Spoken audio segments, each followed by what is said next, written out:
This is DC Channel Guns. Like and subscribe. Thank you for watching. What up, this is DC Channel Guns coming at you another gun video. Appreciate you watching, like, share, and subscribe. I want to appreciate all my subscribers that come over here. I appreciate all the good information. I appreciate y'all. Y'all the one make this channel what it is. You know, this channel is dedicated to the subscribers because, you know, if it weren't for y'all, this won't be the channel that, you know, we have. So I appreciate that support. Now over here, we fighting for our two-way right. That is the most important thing over here. We talk about a lot of topics. You know, like I said, when it comes to politics, it's not easy. I'm talking about guns and politics. It's not easy. It get a little heated and stuff. But at the end of the day, we're gonna see through all that smoke. We're focusing strictly on our Second Amendment rights, the gun rights in this country, and that's what we're fighting for. No man, nobody, no person is above that. We're fighting strictly for the Second Amendment, and to get to the fight to win, we have to go through all the stuff that nobody wants to talk about. So that's what we're doing over here. Now, I'm talking about my state of North Carolina. Now, I've been fighting all over the country, talking about Virginia and all these places, Kentucky, all these places that's going through, you know, these gun regulations that these states are proposing. Now, right here in my state of North Carolina, we have a fight too. We've been having, you know, some gun legislation that has pretty much been stalled in the General Assembly for a while now. And, you know, there's a lot of people talking about it and stuff like that. Now, our Governor Roy Cooper, just like some of the other anti-governors in the other states, he have proposed some gun legislation that he's trying to pass in our state. We ain't trying to have that. In 2020, we're trying to get him out of there. We got to get Roy Cooper out of there. You know, he's proposing gun permits for long guns. He proposing waiting periods. He proposing raising the age limit. He proposing a whole lot of stuff, the red flag laws that you see in other states. They're looking at some of everything. So North Carolina's not off the table for what's going on in the other states either. So we have to fight here home. We have to fight hard too in 2020. Now, when it comes to gun legislation here, now, I know a lot of people know Eric Holder. Now, Eric Holder was the Attorney General for Obama. And, you know, he wrote an article that we're going to talk about, and we're going to get more into it. Let's check that out. Let's read that, and so I can give you a point of view what I'm talking about when it comes to Eric Holder and what he's been doing and what the anti-gun been doing the whole time. So let's talk about that. Now, we're going to look at this article here that I found. Now, this article here is North Carolina Policy Watch. I give them credit. They the one put this article out. Now, it's talking about this report, gerrymandering to blame the stalled gun control proposal in North Carolina. Now, you know, when it comes to North Carolina, you look at Virginia's situation where the anti-gun pretty much control legislation want to pass all these laws and stuff that they're going to pass in 2020. When I look at North Carolina, you know, we have the opposition, the Republicans, pretty much that is supporting the keeping these gun laws from passing here in this state. And you have the Dems who have control, who want a lot of control here in North Carolina. But the Dems, which our governor, Roy Cooper, who wants to pass all these gun laws and stuff. So I'm glad that the Republicans are doing what they're doing.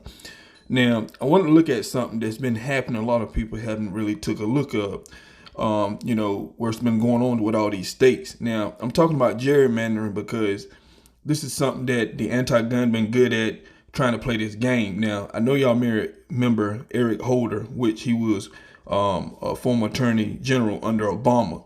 Now, we're going to go to this specific article.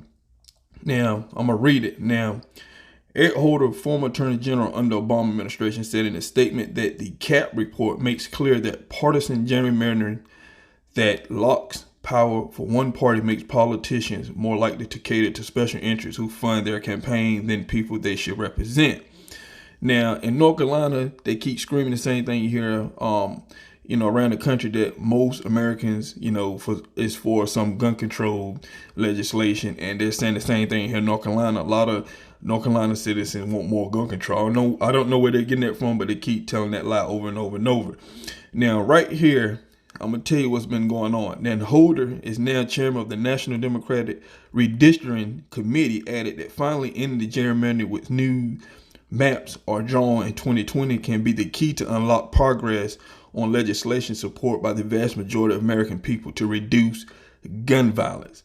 Now, that stands out strong to me, and we're going to talk more about it. So I just wanted to show y'all that article. There's more that you can read about it. I'll put a link to this article below in the comment section so you can read more on it and stuff like that. So we're going to move on and talk about some more stuff. So we just went through that article, and I pretty much described what Eric Holder is saying, and this is what the anti-gun been pretty much doing. they've been trying to redistrict these areas. You look at Virginia, look at all these places. They've been trying to redistrict. So guess what? They can win. They can put more of their politicians in place. They can control everything and pass all these gun legislation. Now, when it comes to Virginia, you see how they're passing some of these laws that's coming up in 2020. And, you know, they saying, hey, this is what voters want. Now, every time I turn around, I see in the articles where they're saying 80% of, you know, people in this country, or whether it's that state or city or whatever, favor gun control. I don't know where they keep getting that from, but that's something that they keep lying, you know. And I was told if you lie long enough, people start to believe it. And you have Eric Holder blaming the Republicans here in North Carolina for gerrymandering. Now, the problem is he's just using that as an excuse because he wants to do what they've been doing for a long time, is redistrict so they can gain power. He claimed that here the gerrymandered Republicans are pretty much trying to, you know, keep out the anti-gun, pretty much to make all the favor for one party. That's not what happened. I'm talking about pretty much they're using this, what's going on here in North Carolina, calling the Republicans, talking about they're gerrymandering so they can control power and stuff. But at the same time, they're going around redistricting. And you look at some of these states, like look at Texas, look at Virginia. You look at a places that was, you know, a real, you know, solid, you know, gun-free state, you know, solid for Republicans, and now pretty much, you know, it's getting to the point where you have Democrats just pretty much taking over, because that's what they've been doing. They've been redistricting and stuff all over this country, and they're trying to favor the anti-gun so they can pass these gun laws, you know, because they claim that, you know, the other side is not, you know, is not participating, like Virginia been saying. Governor Northern tonight, you know, the other side had a chance, you know, to speak in and stuff, but at the same time, you see what he's doing to gun owners in that state. So, like I said, here in North Carolina, we have to get out and vote. You know, there's a lot of people, a lot of politicians here in this state. Just to name a few, you got Tom Tillis, Richard Burr and stuff that's for your Second Amendment.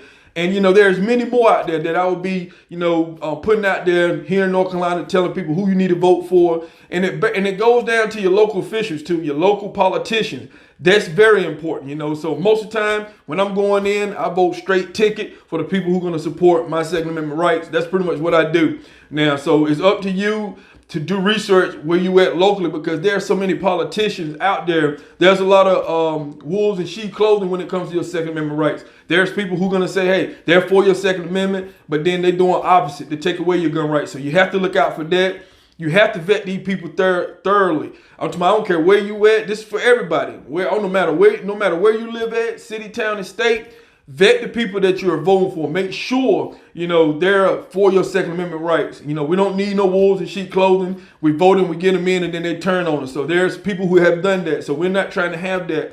Now, here in North Carolina, there's a lot of people who watch my channel and stuff. I want to give a shout out to all the North Carolinians, the people who had, you know, had commented and stuff from Lexington, Halifax, Charlotte, Fayetteville.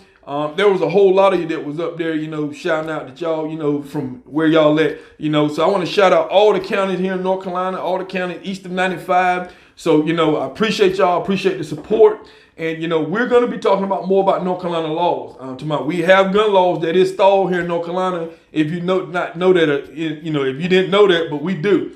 And, you know, the anti-gun are trying to seize on that. Now, this election is very important in North Carolina. We're going to have to take more power. We're going to have to get out and vote. We're going to really have to come out so we won't end up like Virginia, and you see the situation they're going, because the anti-gun is trying to seize all the power they can and take away your gun. It's not about gun violence. I'm talking about if you want to stop gun violence. And another thing, you know, I was reading a report about the CDC. Now, the CDC, you know, they're getting $25 million of your taxpayer money, you know, your tax dollars, and they're getting $25 million to study gun violence. Now, we have thrown money at the CDC to study some of everything when it comes in this country.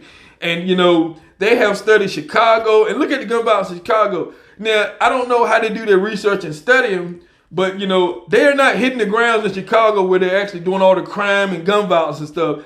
You're not talking to the gangs and stuff like that. I don't know how they're doing their research, but, you know, with all the studying they're doing, it's not solving nothing. They done study everything, alcohol, cigarette, all kinds of stuff, and it's not solving the problem. People still doing what they're doing. You know, they come out with their polls and stuff like that.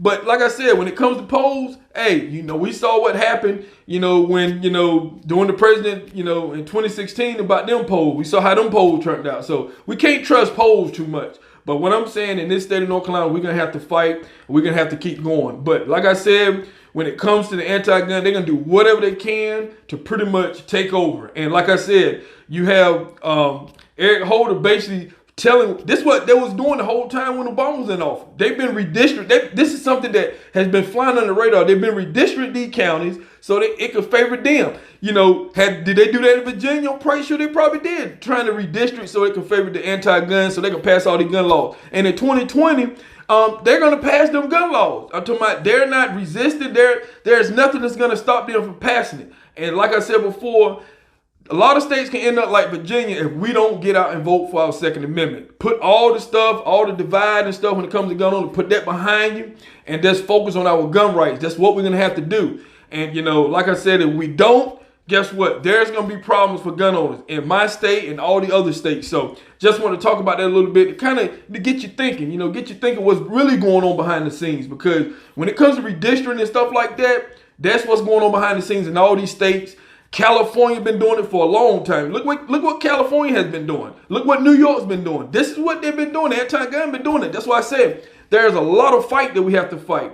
And so we're going to have to get on board and stuff and cut out the divide as gun owners and get together. That is going to make us stronger, so we're going to fight off the anti-gun. So this is DC Channel Guns, and I'll catch you on the next one.